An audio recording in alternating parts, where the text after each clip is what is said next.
प्रसन्नाङ्गरागं प्रभाकाञ्चनाङ्गं जगद्भीतिशौर्यं तुषाराद्रिधैर्यम्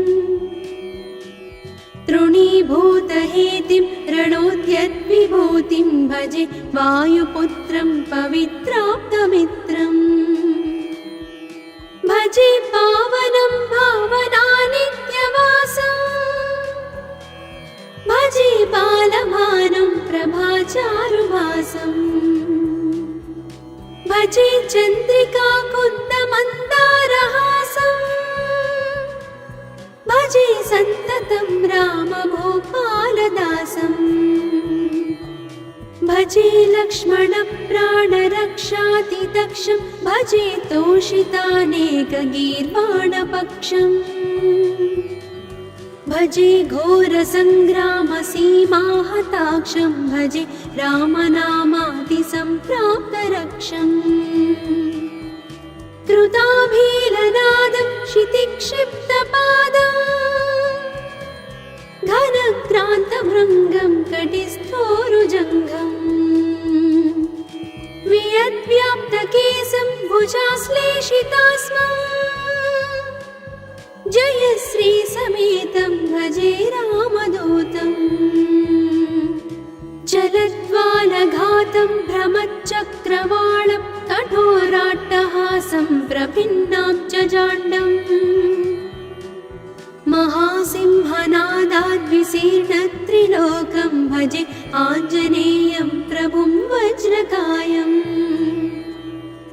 रणे भीषणे मेघनादे सनादे सरोषे समारोपिते मित्रमुख्ये खगानां घनानां सुराणां च मार्गे नतं तं वहं तं हनुमन्तमीडे कनद्रत्नजम्भारिदम्भोळिधारं कनद्दन्तनिर्धूतकालोग्रदन्तम् पदाघातभीताब्धिभूताधिवासं रणक्षोणिदक्षं भजे पिङ्गळाक्षम् महाग्राहपीडा महोत्पातपीडा महारोगपीडा महातीव्रपीडा हरत्यासुते पादपद्मानुरक्तो नमस्ते कपिश्रेष्ठ रामप्रियो यः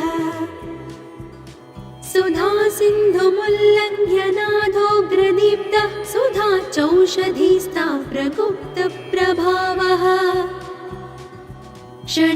षडद्रोणशैलस्य सारेण सेतुं विना भो स्वयं कः समर्थः कपीन्द्रः निरातङ्कमाविश्य लङ्कां विसङ्गो भवानेव सीतातिशोकापहारी समुद्रान्तरङ्गादिरौद्रं विनिद्रम् विलङ्घ्योरुजङ्घस्तुता मर्त्यसङ्घः रमानाथ रामः क्षमानाथ रामः अशोकेन शोकं विहाय प्रहर्षम् वनान्तर्घनं जीवनं दानवानं विपाट्य प्रहर्षात् हनूमान् त्वमेव जराभारतो भूरिपीडां शरीरे निराधारणारूढगाढप्रतापे भवत्पादभक्तिं भवद्भक्तिरक्तिम् कुरु श्रीहनुमत्प्रभो मे दयाळो महायोगिनो ब्रह्मरुद्रादयो वा न जानन्ति तत्त्वं निजं राघवस्य कथं ज्ञायते मातृसे नित्यमेव प्रसीद प्रभो वानरेन्द्रो नमस्ते नमस्ते महासत्त्ववाहाय तुभ्यं नमस्ते महावज्रदेहाय तुभ्यं नमस्ते परिभूतसूर्याय तुभ्यम्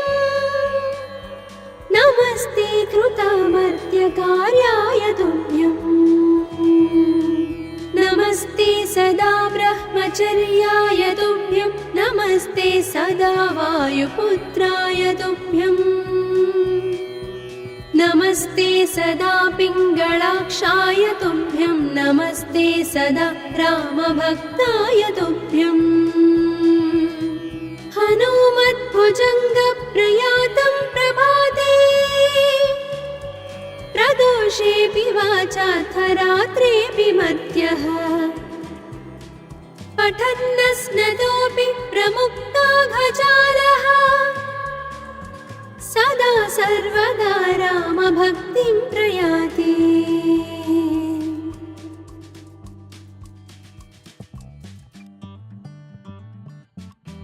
प्रसन्नाङ्गरागं प्रभाकाञ्चनाङ्गं जगद्भीतिशौर्यं तुषाराद्रिधैर्यम्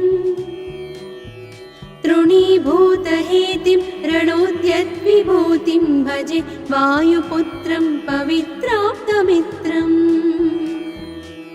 भजे पावनं भावनानित्यवासम् भजे बालभानुं प्रभाचारुभासम् भजे चन्द्रिका कुन्दमन्दारहासम् भजे सन्ततं रामभूपालदासम् भजे लक्ष्मणप्राणरक्षातिदक्षं भजे तोषितानेकगीर्वाणपक्षम् भजे घोरसङ्ग्रामसीमाहताक्षं भजे रामनामातिसम्प्राप्तरक्षम् कृताभीलनादं क्षितिक्षिप्तपादम् घनक्रान्तभृङ्गं कटिस्थोरुजङ्घम् वियद्व्याप्तकेशं भुजाश्लेषितास्मम् जयश्री समेतं भजे रामदूतम् जलद्वालघातं भ्रमच्चक्रवालं कठोराट्टहासं प्रभिन्नाब्जजाण्डम् महासिंहनादाद्विशीर्णत्रिलोकं भजे आञ्जनेयं प्रभुं वज्रकायम् रणे भीषणे मेघनादे सनादे सरोषे समारोपिते मित्रमुखे खगानां घनानां सुराणां च मार्गे नतं तं वहं तं हनुमन्तमीडे कनद्रत्नजम्भारिदम्भोळिधारं कनद्दन्तनिर्धूतकालोग्रदन्तम् पदाघातभीताब्धिभूताधिवासं रणक्षोणिदक्षं भजे पिङ्गळाक्षम् महाग्राहपीडा महोत्पातपीडा महारोगपीडा महातीव्रपीडा हरत्यासुते पादपद्मानुरक्तो नमस्ते कपिश्रेष्ठ रामप्रियो यः सुधा सिन्धुमुल्लङ्घ्य नाथोग्रदीप्तः सुधा चौषधीस्था प्रगुप्तप्रभावः षडद्रोणशैलस्य सारेण सेतुं विना भूस्वयं कः समर्थः कपीन्द्रः निरातङ्कमाविश्य लङ्कां विसम्पो भवानेव सीतातिशोकापहारी समुद्रान्तरङ्गादिरौद्रं विनिद्रम् विलङ्घ्योरुजङ्घस्तुता मर्त्यसङ्घः रमानाथ रामः क्षमानाथ रामः अशोकेन शोकं विहाय प्रहर्षम् वनान्तर्घनं जीवनं दानवानं विपाट्य प्रहर्षात् हनूमान् त्वमेव जराभारतो भूरि पीडां शरीरे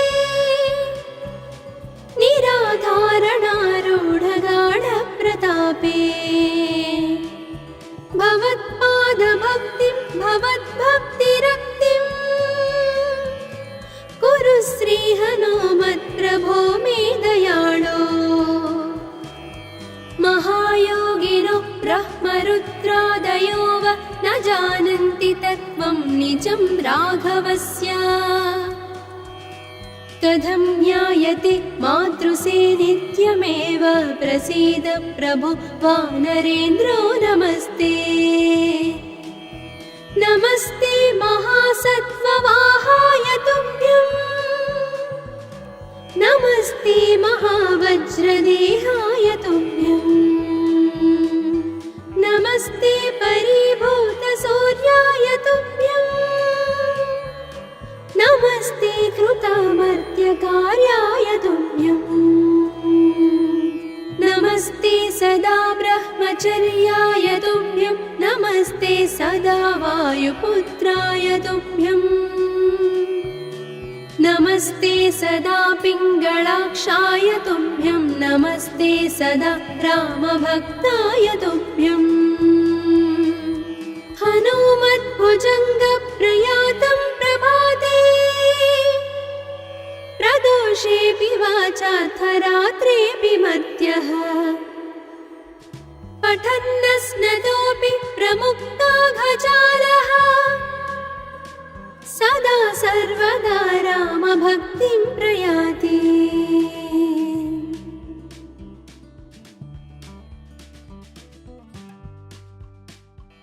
प्रसन्नाङ्गरागं प्रभाकाञ्चनाङ्गं जगद्भीतिशौर्यं तुषाराद्रिधैर्यं तृणीभूतहेतिं रणोद्यद्विभूतिं भजे वायुपुत्रं पवित्राप्तमित्रम् भजे पावनं भावनानित्यवासं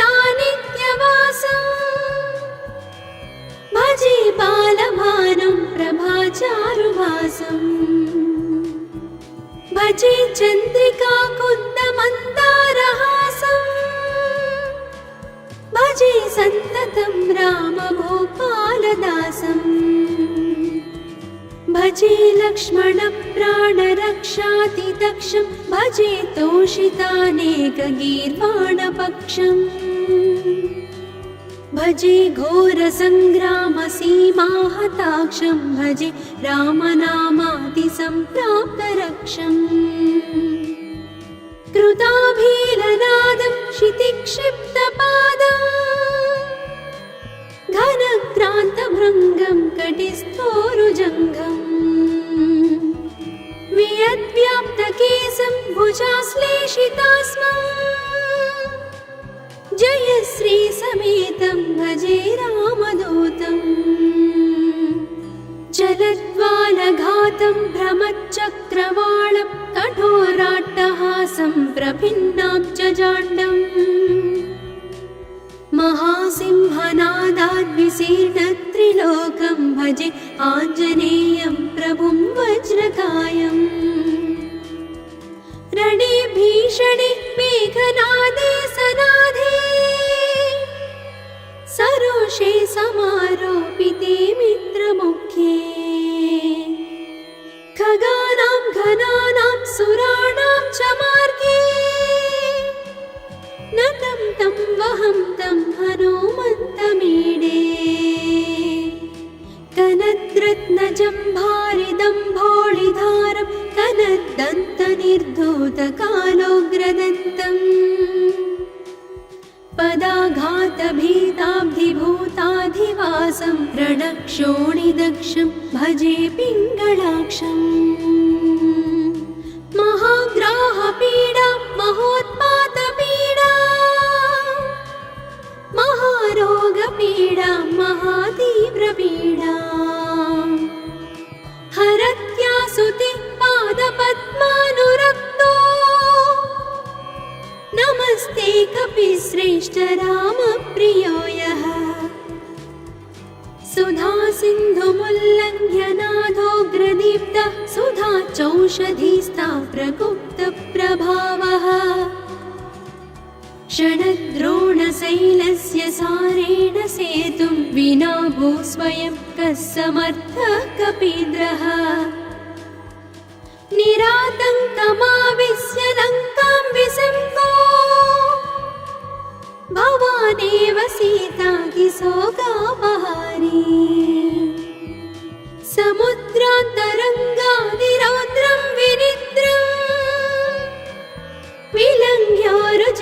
प्रस्तुता मर्त्यसङ्घः रमानाथ रामः क्षमानाथ रामः अशोकेन शोकं विहाय प्रहर्षम् वनान्तर्घनं जीवनं दानवानं विपाट्य प्रहर्षात् हनूमान् त्वमेव जराभारतो भूरिपीडां शरीरे निराधारणारूढगाढप्रतापे भवत्पादभक्तिं भवद्भक्तिरक्तिं कुरु श्रीहनुमत्प्रभो मे दयाळो महायोगिनो ब्रह्मरुद्रादयो वा न जानन्ति तत्त्वं निजं राघवस्य कथं ज्ञायते मातृसे नित्यमेव प्रसीद प्रभो वानरेन्द्रो नमस्ते नमस्ते महासत्त्ववाहाय तुभ्यं नमस्ते महावज्रदेहाय तुभ्यं नमस्ते परिभूतसूर्याय तुभ्यं नमस्ते कृतामर्त्यकार्याय तुभ्यं नमस्ते सदा ब्रह्मचर्याय तुभ्यं नमस्ते सदा वायुपुत्राय तुभ्यं नमस्ते सदा पिङ्गळाक्षाय तुभ्यं नमस्ते सदा रामभक्ताय तुभ्यं हनुमद्भुजङ्गप्रयातं प्रभाते प्रदोषेऽपि वाचार्थरात्रेऽपि मर्त्यः पठन्नस्नतोऽपि प्रमुक्ताघजालः सदा सर्वदा रामभक्तिं प्रयाति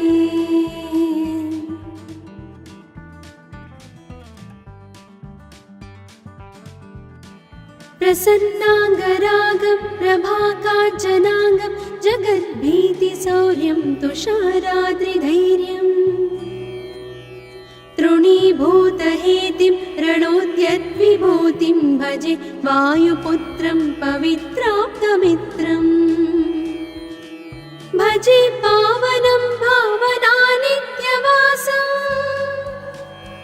भजे बालभानुं प्रभाचारुभासम् भजे चन्द्रिका कुन्दमन्दारहासम् भजे सन्ततं रामभूपालदासम् भजे लक्ष्मणप्राणरक्षातिदक्षं भजे तोषितानेकगीर्वाणपक्षम् भजे घोरसङ्ग्रामसीमाहताक्षं भजे रामनामातिसम्प्राप्तरक्षम् कृताभीलनादं क्षितिक्षिप्तपादम् घनक्रान्तभृङ्गं कटिस्थोरुजङ्घम् वियद्व्याप्तकेशं भुजाश्लेषितास्मम् जयश्री समेतं भजे रामदूतम् जलद्वालघातं भ्रमच्चक्रवालं कठोराट्टहासं प्रभिन्नाब्जजाण्डम् महासिंहनादाद्विशीर्णत्रिलोकं भजे आञ्जनेयं प्रभुं वज्रकायम् रणे भीषणे मेघनादे सनादे सरोषे समारोपिते मित्रमुख्ये खगानां घनानां सुराणां च मार्गे नतं तं वहं तं हनुमन्तमीडे कनद्रत्नजम्भारिदम्भोळिधारं कनद्दन्तनिर्धूतकालोग्रदन्तम् पदाघातभीताब्धिभूताधिवासं रणक्षोणिदक्षं भजे पिङ्गळाक्षम् महाग्राहपीडा महोत्पातपीडा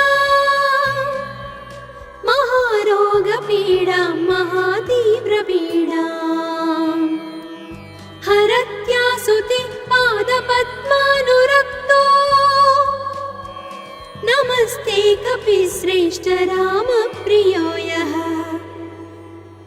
सुधा सिन्धुमुल्लङ्घ्य नाथोग्रदीप्तः सुधा चौषधीस्ता प्रगुप्तप्रभावः षडद्रोणशैलस्य सारेण सेतुं विना भो स्वयं कः समर्थः कपीन्द्रः निरातङ्कमाविश्य लङ्कां विसम्पो भवानेव सीतातिशोकापहारी समुद्रान्तरङ्गादिरौद्रं विनिद्रम् विलङ्घ्योरुजङ्घस्तुता मर्त्यसङ्घः रमानाथ रामः क्षमानाथ रामः अशोकेन शोकं विहाय प्रहर्षम् वनान्तर्घनं जीवनं दानवानं विपाट्य प्रहर्षात् हनूमान् त्वमेव जराभारतो भूरिपीडां शरीरे निराधारणारूढगाढप्रतापे भवत्पादभक्तिं भवद्भक्तिरक्तिम् कुरु श्रीहनुमत्प्रभो मे दयाळो महायोगिनो ब्रह्मरुद्रादयो वा न जानन्ति तत्त्वं निजं राघवस्य कथं ज्ञायते मातृसे नित्यमेव प्रसीद प्रभो वानरेन्द्रो नमस्ते नमस्ते महासत्त्ववाहाय तुभ्यं नमस्ते महावज्रदेहाय तुभ्यं नमस्ते परिभूतसूर्याय तुभ्यं नमस्ते कृतामर्त्यकार्याय तुभ्यं नमस्ते सदा ब्रह्मचर्याय तुभ्यं नमस्ते सदा वायुपुत्राय तुभ्यं नमस्ते सदा पिङ्गळाक्षाय तुभ्यं नमस्ते सदा रामभक्ताय तुभ्यं हनुमद्भुजङ्गप्रयातं प्रभाते प्रदोषेऽपि वाचार्थरात्रेऽपि मर्त्यः पठन्नस्नतोऽपि प्रमुक्ताघजालः सदा सर्वदा रामभक्तिं प्रयाति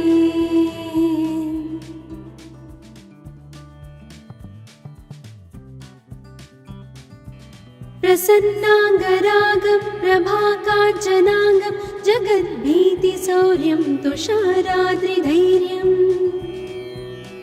तृणीभूतहेतिं रणोद्यद्विभूतिं भजे वायुपुत्रं पवित्राप्तमित्रम् भजे पावनं भावनानित्यवासम् भजे बालभानुं प्रभाचारुभासम् भजे चन्द्रिकाकुन्दमन्दारहासम् भजे सन्ततं रामभूपालदासम् भजे लक्ष्मणप्राणरक्षातिदक्षं भजे तोषितानेकगीर्वाणपक्षम्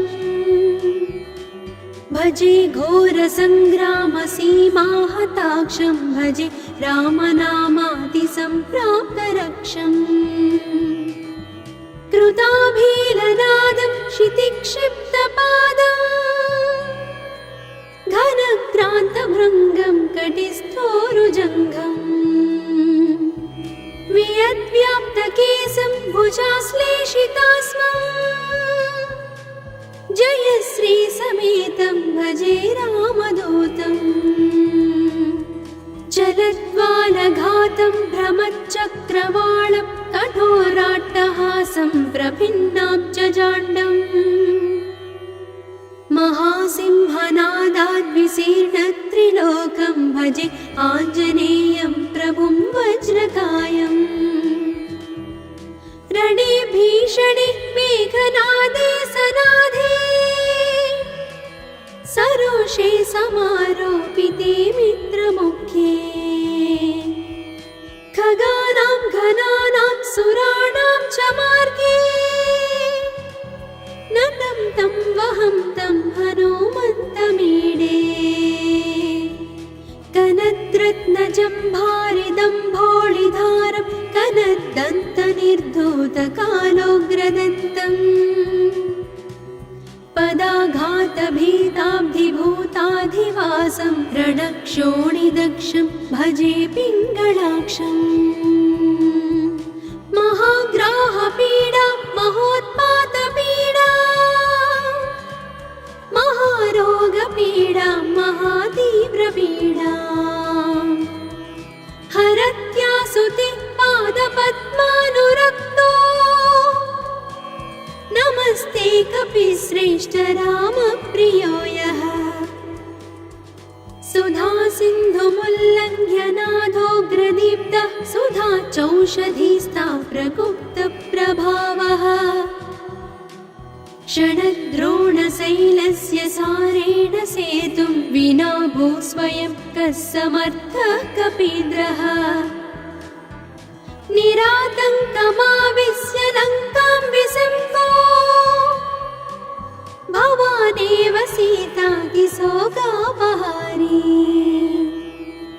समुद्रान्तरङ्गादिरौद्रं विनिद्रम् विलङ्घ्योरुजङ्घस्तुता मर्त्यसङ्घः रमानाथ रामः क्षमानाथ रामः अशोकेन शोकं विहाय प्रहर्षम् वनान्तर्घनं जीवनं दानवानं विपाट्य प्रहर्षात् हनुमान् त्वमेव जराभारतो भूरिपीडां शरीरे निराधारणारूढगाढप्रतापे भवत्पादभक्तिं भवद्भक्तिरक्तिम् कुरु श्रीहनुमत्प्रभो मे दयाळो महायोगिनो ब्रह्मरुद्रादयो वा न जानन्ति तत्त्वं निजं राघवस्य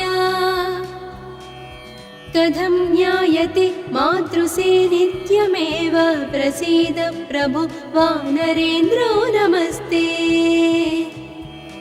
नमस्ते महासत्त्ववाहाय तुभ्यं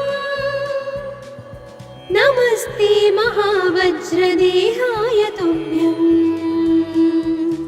नमस्ते परिभूतसूर्याय तुभ्यं नमस्ते कृतामर्त्यकार्याय तुभ्यं नमस्ते सदा ब्रह्मचर्याय तुभ्यं नमस्ते सदा वायुपुत्राय तुभ्यं नमस्ते सदा पिङ्गळाक्षाय तुभ्यं नमस्ते सदा रामभक्ताय तुभ्यं हनुमद्भुजङ्गप्रयातं प्रभाते प्रदोषेऽपि वाचार्थरात्रेऽपि मर्त्यः पठन्नस्नतोऽपि प्रमुक्ताघचालः सदा सर्वदा रामभक्तिं प्रयाति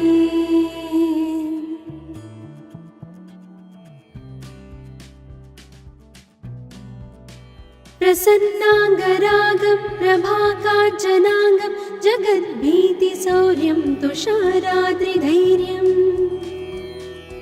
तृणीभूतहेतिं रणोद्यद्विभूतिं भजे वायुपुत्रं पवित्राप्तमित्रम्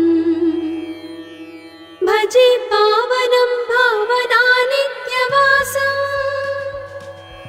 भजे बालभानुं प्रभाचारुभासम्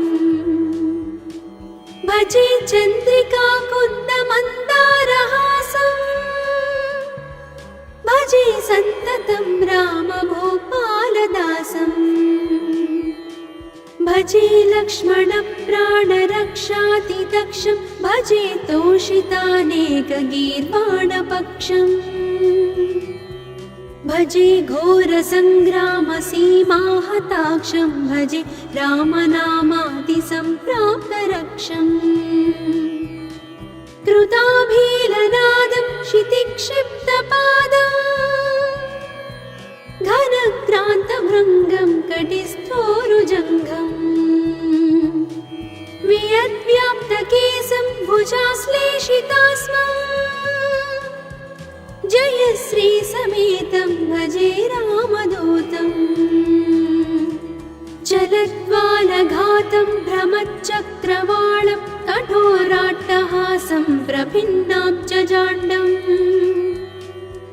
महासिंहनादाद्विशीर्णत्रिलोकं भजे आञ्जनेयं प्रभुं वज्रकायम् रणे भीषणे मेघनादे सनादे सरोषे समारोपिते मित्रमुखे खगानां घनानां सुराणां च मार्गे नतं तं वहं तं हनुमन्तमीडे कनद्रत्नजम्भारिदम्भोळिधारं कनद्दन्तनिर्धूतकालोग्रदन्तम् पदाघातभीताब्धिभूताधिवासं रणक्षोणिदक्षं भजे पिङ्गळाक्षम् महाग्राहपीडा महोत्पातपीडा महारोगपीडा महातीव्रपीडा हरत्यासुते पादपद्मानुरक्तो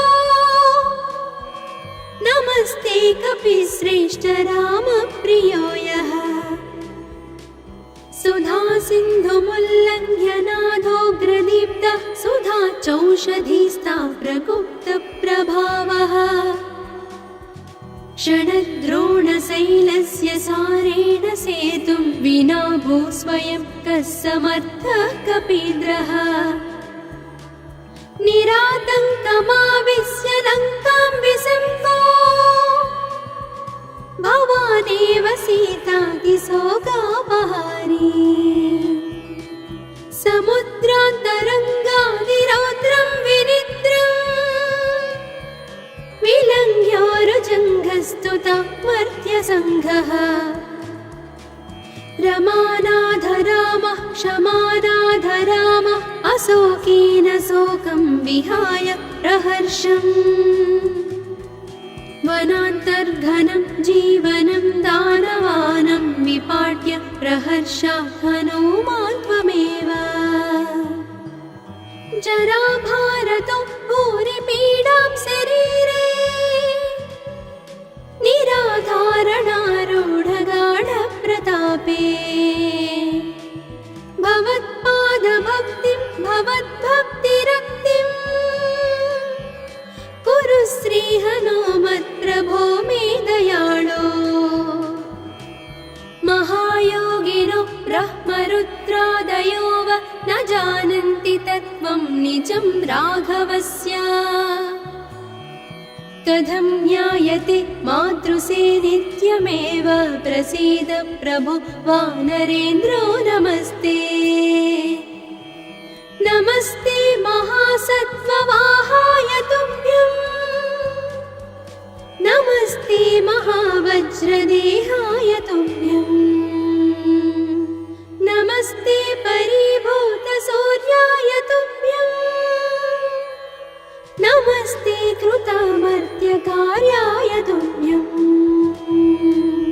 नमस्ते सदा ब्रह्मचर्याय तुभ्यं नमस्ते सदा वायुपुत्राय तुभ्यं नमस्ते सदा पिङ्गळाक्षाय तुभ्यं नमस्ते सदा रामभक्ताय तुभ्यं हनुमद्भुजङ्गप्रयातं प्रभाते प्रदोषेऽपि वाचार्थरात्रेऽपि मर्त्यः पठन्नस्नतोऽपि प्रमुक्ताघजालः सदा सर्वदा रामभक्तिं प्रयाति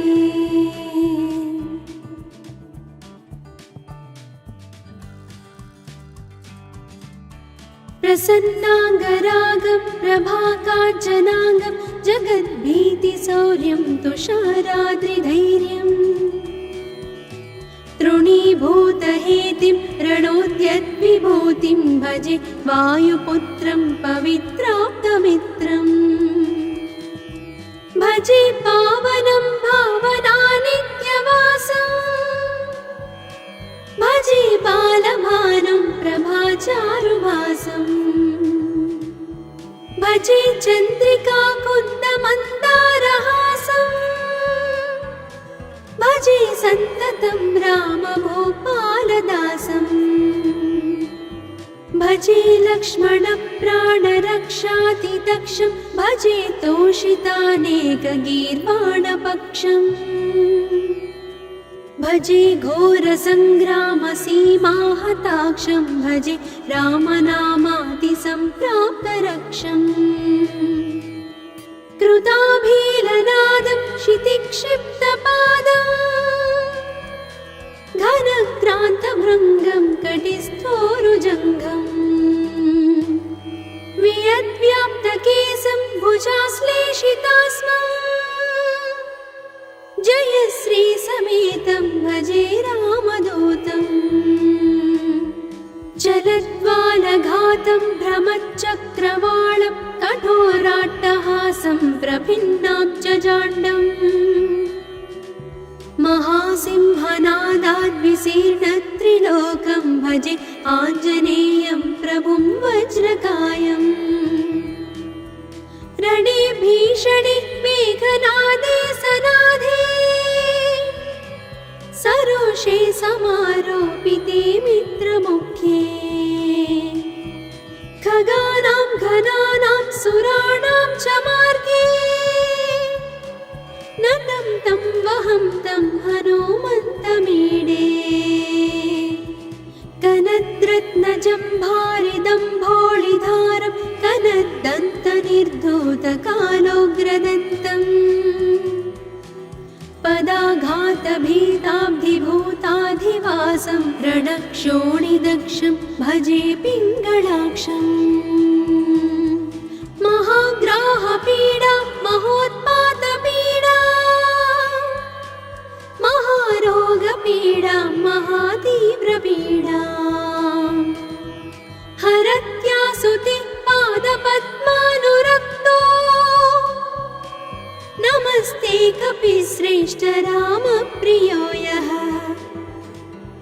सुधा सिन्धुमुल्लङ्घ्य नाथोग्रदीप्तः सुधा चौषधीस्था प्रगुप्तप्रभावः षडद्रोणशैलस्य सारेण सेतुं विना भूस्वयं कः समर्थः कपीन्द्रः निरातङ्कमाविश्य लङ्कां विसङ्को भवानेव सीतातिशोकापहारी समुद्रान्तरङ्गादिरौद्रं विनिद्रम् विलङ्घ्योरुजङ्घस्तुता मर्त्यसङ्घः रमानाथ रामः क्षमानाथ रामः अशोकेन शोकं विहाय प्रहर्षम् वनान्तर्घनं जीवनं दानवानं विपाट्य प्रहर्षात् हनूमान् त्वमेव जराभारतो भूरिपीडां शरीरे निराधारणारूढगाढप्रतापे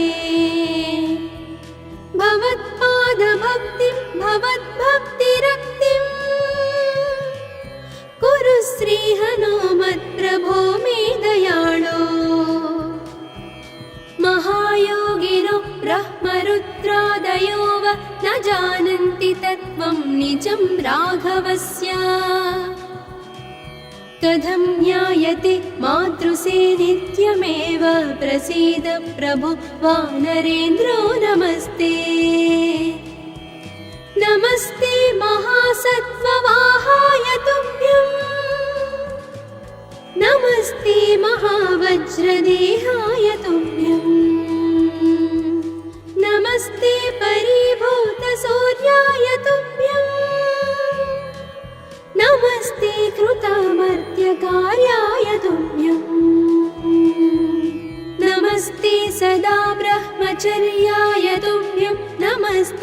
सदा वायुपुत्राय तुभ्यम् नमस्ते सदा पिङ्गळाक्षाय तुभ्यं नमस्ते सदा रामभक्ताय तुभ्यम् हनुमद्भुजङ्गप्रयातं प्रभाते प्रदोषेऽपि वाचार्थरात्रेऽपि मध्यः पठन्नस्नतोऽपि प्रमुक्ताघजालः सदा सर्वदा रामभक्तिं प्रयाति।